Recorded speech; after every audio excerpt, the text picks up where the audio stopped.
everyone. Whoa, that's not okay. Sorry. Yeah. Hello everyone and welcome to the Captain's video weblog.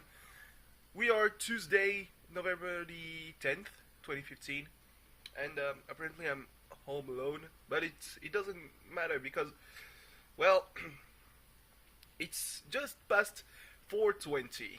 Haha. Yes. Yeah. So, as you see, I'm home and I'm in my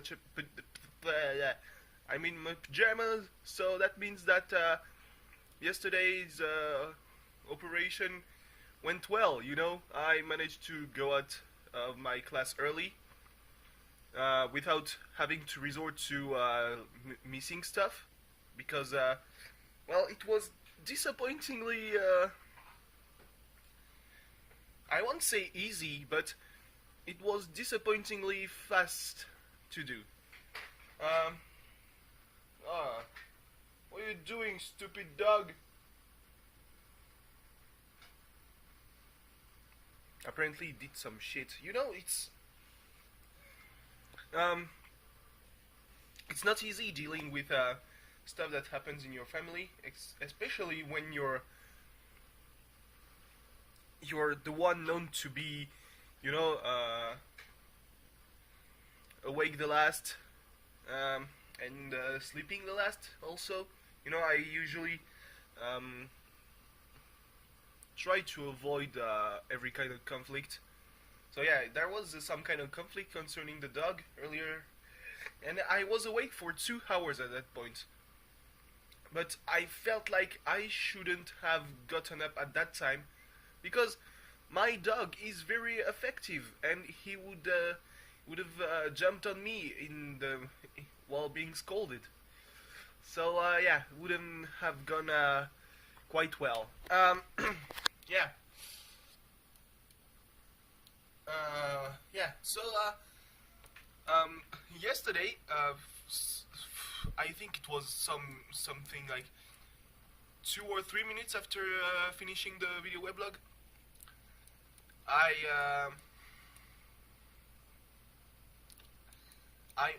my phone took a fucking serious spill, you know, like I thought it was going to be dead, but I was playing some music, and I don't remember exactly at that point what I was doing that made my phone just fucking flip the fuck out and escape from my hands.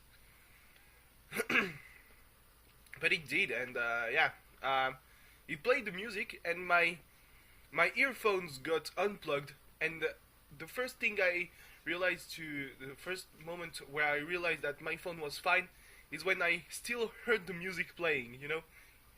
Because usually my phone, when the earphones unplug, well, the music stops. That's how it works usually. But there it didn't, so I guess that's a good sign. So yeah, yesterday I said that I would talk about why I wouldn't have been able to be drafted into the military had the draft still been mandatory in France.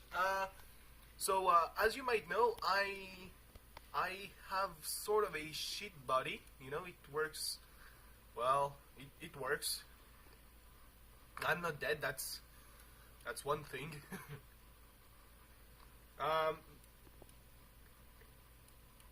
But yeah, to be totally honest, probably doesn't work as well as I would want it to. I mean, I have asthma, which is a... Whoa, sorry, I began to record the ceiling, which is not good. So yeah, the asthma is, well, it's shit because it means even if I had stamina, it would be complicated to do any kind of physical stuff. And as you might know, the army, it's, well, you're not there to slack off, basically. But then again, there are jobs in the army that don't require you to be I don't know how you could say that. but a top athlete, I would say. Um, Still have to go through the drills.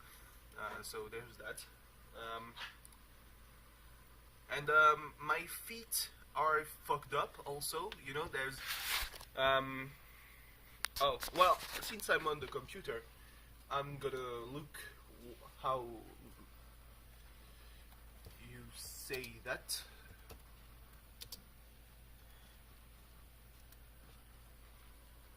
Your foot arc, is that an actual phrase?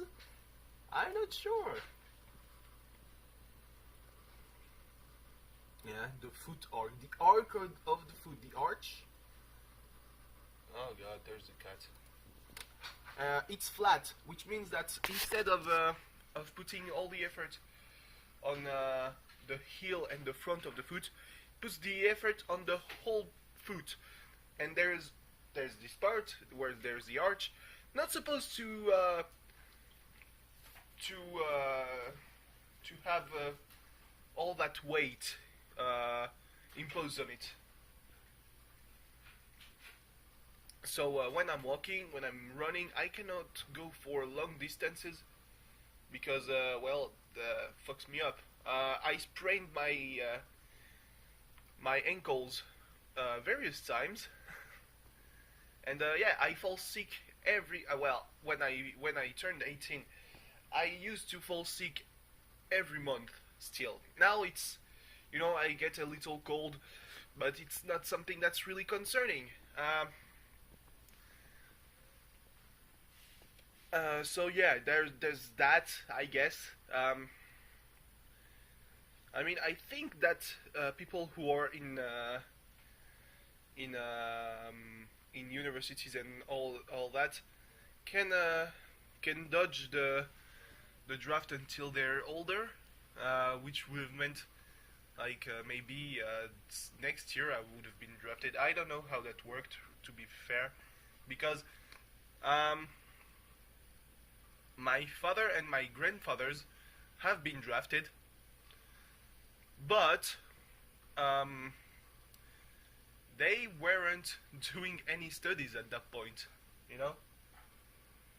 So I don't really know how that worked. Maybe they were drafted at 21 because back in the day you were an adult. You turned when you turned 21. In '74 it was put down to 18, but I don't know how that applied. Then again, there's jobs in the army that are more of my caliber, like all that stuff, like sitting behind a computer, like communications, cartography, making maps. That's kind of what I'm good at, and well, not kinda, but that's really what I'm good at. Except that when I was 18, I didn't really know how to do that. But it was my perspective to do that as a job, to win some money and basically being able to live on my own, making maps. That's the life, really, because making maps. Maybe back even in the 90s it was pretty complicated. Right now it's easier than it's ever been, and we're just maybe years away from just removing the humans from the equation and just letting machines do maps on their own. You give them the instructions and boom, you have a 1 millionth map of the world. Here you go. And it's all data. You don't have to store it anywhere except on your computer or on a server, on a hard drive, whatever. Yeah, I remembered that what I was talking about that took me a longer time on Saturday than on Sunday was explaining what are the packages that I couldn't upload, that I couldn't upgrade on my virtual machine Friday in the afternoon, or packages that allow you to, because it was a my web mapping class, so we set up a server, we set up a cache server. A cache server is very important when you make maps, because if you don't do it, if you don't do that, maps are very, very, very heavy. Lots of informations, um, uh, administrative boundaries, roads, rivers, cities, forests, I don't know, farmland, vineyards, all that stuff takes a lot of space to if you want to represent all that. And the worst is that there are various scales. You can see as if you were watching the whole world, or as if you were watching just I don't know, a little street in a little town. That's or you want to measure a little river that's literally 1 kilometer long from its spring to the sea. That happens.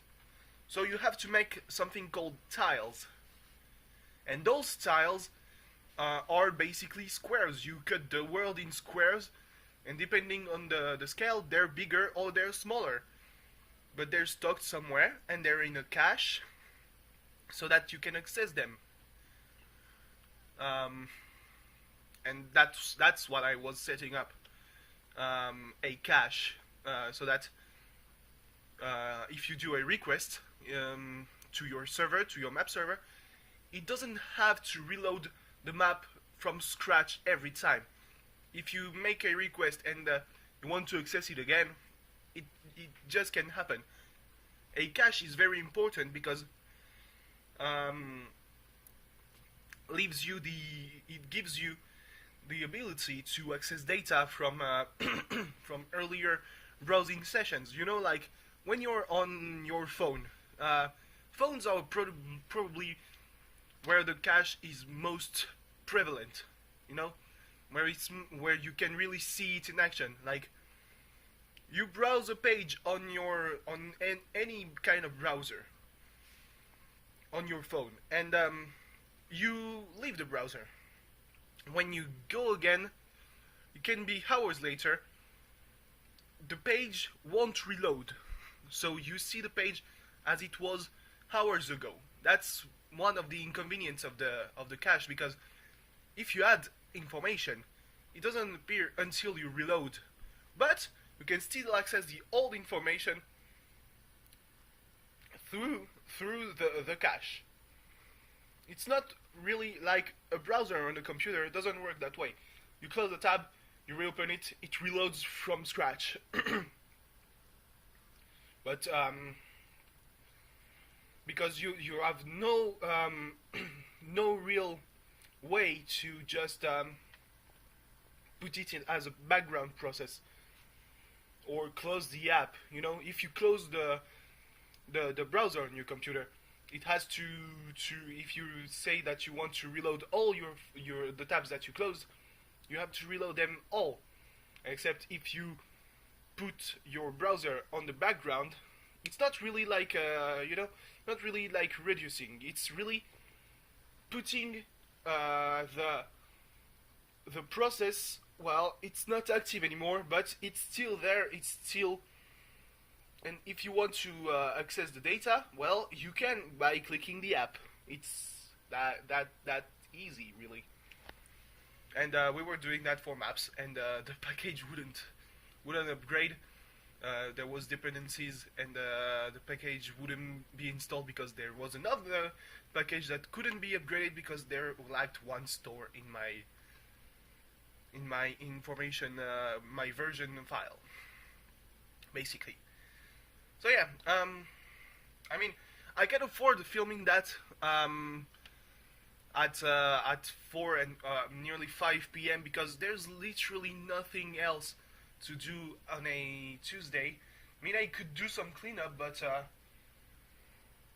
I mean, it's not really worth it, really, because at any rate, by 8 p.m. tonight, it will be dirty again, because my dogs have huge paws.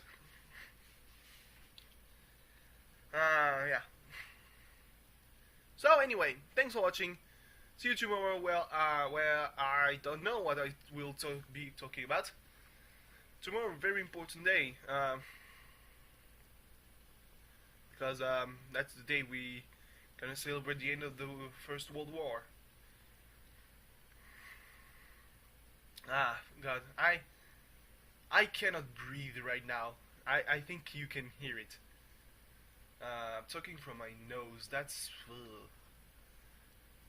So yeah, thanks for watching. See you tomorrow. Bye. That was awkward.